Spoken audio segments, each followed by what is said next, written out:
I have to deal with people sometimes that say, well, you know, we went to Ghazni last week and everything was fine. Great. You know, we've been there before. I get that. That's my #1 fight in the world is, well, we've been there before and everything was okay. Then I have to switch their little button and say, well, how do you know you weren't lucky? What do you mean by that? Well, how do you know the IED didn't go off? How do you know the batteries didn't work that day? And it's kind of funny because now I tell them, hey, did you ever go to the shop and you bought batteries for your camera and the batteries didn't work? And they said, yeah. I said, well, you know what? The terrorists are doing the same thing. The batteries don't work for them either. So how do you know sometimes that you weren't just lucky that day? And so I have to build this into some organizations that don't have security officers. That just because you've been there doesn't mean it's okay to go there again. That's my #1 battle that I have to deal with. I talked about personality. You know, it's important to build a personality with these organizations who don't have security officers, to share information, to say, hey, you know, it's really dangerous and here's what's going on in that context, in those areas. But the #2 thing I think which is important in security coordination is output. That's one of the areas that we're very weak with the NGO community. We don't have the ability to assess. You know, we've had 14 IEDs go off in this neighborhood last week, and a lot of the security reports you get from NGOs are like the newspaper, incident reports only without any assessment. And assessment capability is very, very lacking at the NGO community, because we're talking with people that, you know, the best assessment sometimes is the best guess. Currently, what I'm trying to do with the output at my desk, which is right here down the street on 16th Street, is I'm trying to when I build assessment, to come up with 2 priorities. I said, #1, this is what we're going to say is the most dangerous course of action. Given the events, we think this is going to be the most dangerous course of action, and from that we're going to go, but we think this might be the most likely course of action. And those are some things we're trying to build in. So the output is very, very important, and the United Nations also is starting to put some statistics together on these types of incidents. Excuse me. One more speaker, then there's happy hour. I want to talk about, I use von Clausewitz in a quote in an article, and he says, he talks about war, but I'm going to throw security in here, given the times. But security must be guided by a moral authority. We need to have an affinity for protection of all citizens, not just the people who are paying us. You won't have security in Afghanistan, you won't have security in Iraq, you won't have security anywhere until you're providing security for everybody. The local people walking down the street, those are the people you should be providing security for. That's the end game. The end game is security for everybody.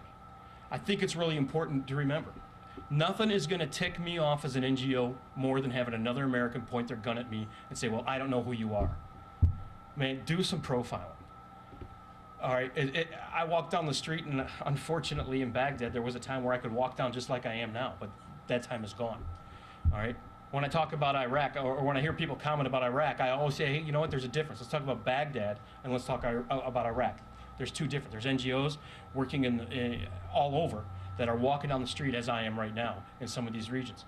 I think it's important to understand who the enemy is, what threat is, what risk is, and that's not being pronounced by a lot of organizations. All right? Threat is what causes me harm. Risk is the likelihood of that occurring. It's that simple. I think there's a very simple definition that we really need to focus on. The NGO security officer, what's he look like? You know, he looks like me. I'm probably the only one who drives a Harley. But most often, they're walking down the street without the use of any weapons, or you won't see their weapons. Not at all. Most often. Most often, they're thinking about what their security profile looks like. If they're building a wall around their compound, which we may do, we will bring the community in sometimes to paint that wall.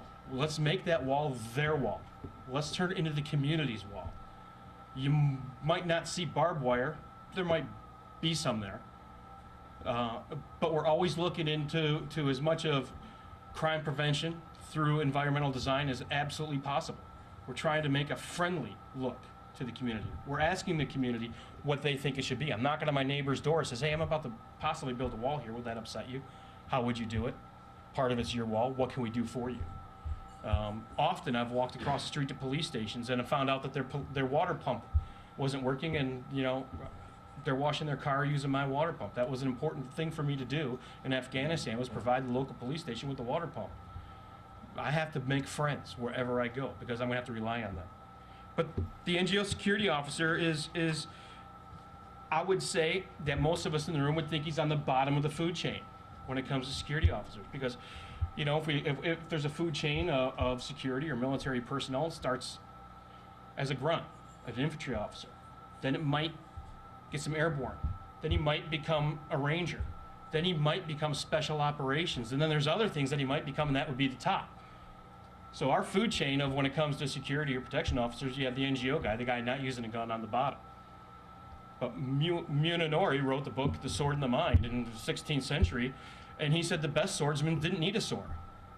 So let me throw this out to you, that quite possibly the NGO security officer might be on top, because he's walking down the street understanding how to use all the threats, but he doesn't need to use them.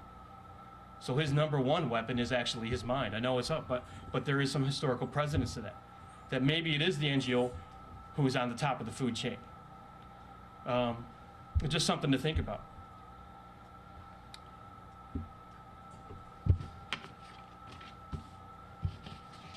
I guess the last thing I want to talk about is maybe a little cross-section of civil military operations and the history of it. The NGOs are saying this is a new phenomenon. A lot of them are saying that. And I'll tell you right now that they don't understand their history. Sun Tzu says that the best characteristics of an officer, number one, is he's humanitarian. He understands that. Historically speaking, there's evidence in the Bible where it talks about the Roman army. And there's two specific officers that were known, Romans, for number one, building synagogues, and number two, taking care of the poor and taking care of the widows and taking care of the orphans. All right? So I think it's important to understand the context that there's two types of soldiers. There's soldiers out there that are tyrannical, and there's soldiers who are under authority. And it's the soldiers who are under authority who understand that they're there first and foremost to provide security for the entire community. So that when you're in a location, and when you're in a war zone, that hand in hand, a humanitarian could also be working right alongside with a soldier. What their actual duties are and the way they present themselves really is important, how they work things out. But when it comes to stability of operations and building things, I think you need to look to maybe some of the more friendly ways to do it. The first thing you need to do when you get on the ground is ask the local people what they need are. Don't interject to you on what they're doing. Don't say, hey, we're going to come here and save you, without asking them, what are your needs?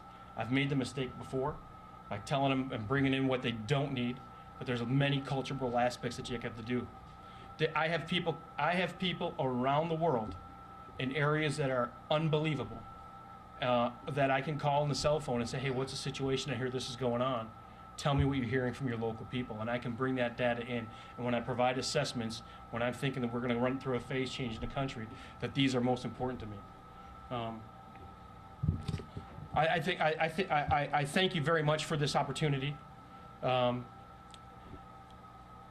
biography isn't in there. If you want it, I can send it to you. I was a little jet lagged. I was kind of working in an area where communication was a little difficult. But we can force our way through with those issues sometimes. But just as an open question, I just want to find out, I just would like to survey, just real quick question on you. Whose responsibility is it to protect NGOs when they go into work into different countries? And just throw out first things out of your mind, please. Whose responsibility is it to protect? Who? The NGO? The government? Who said the government? Yeah, that's exactly right. It's actually the responsibility of protecting NGOs is actually the host nation. It's their responsibility first and foremost. Just wanted to let you know how the NGOs think about some of these things. But thank you very much.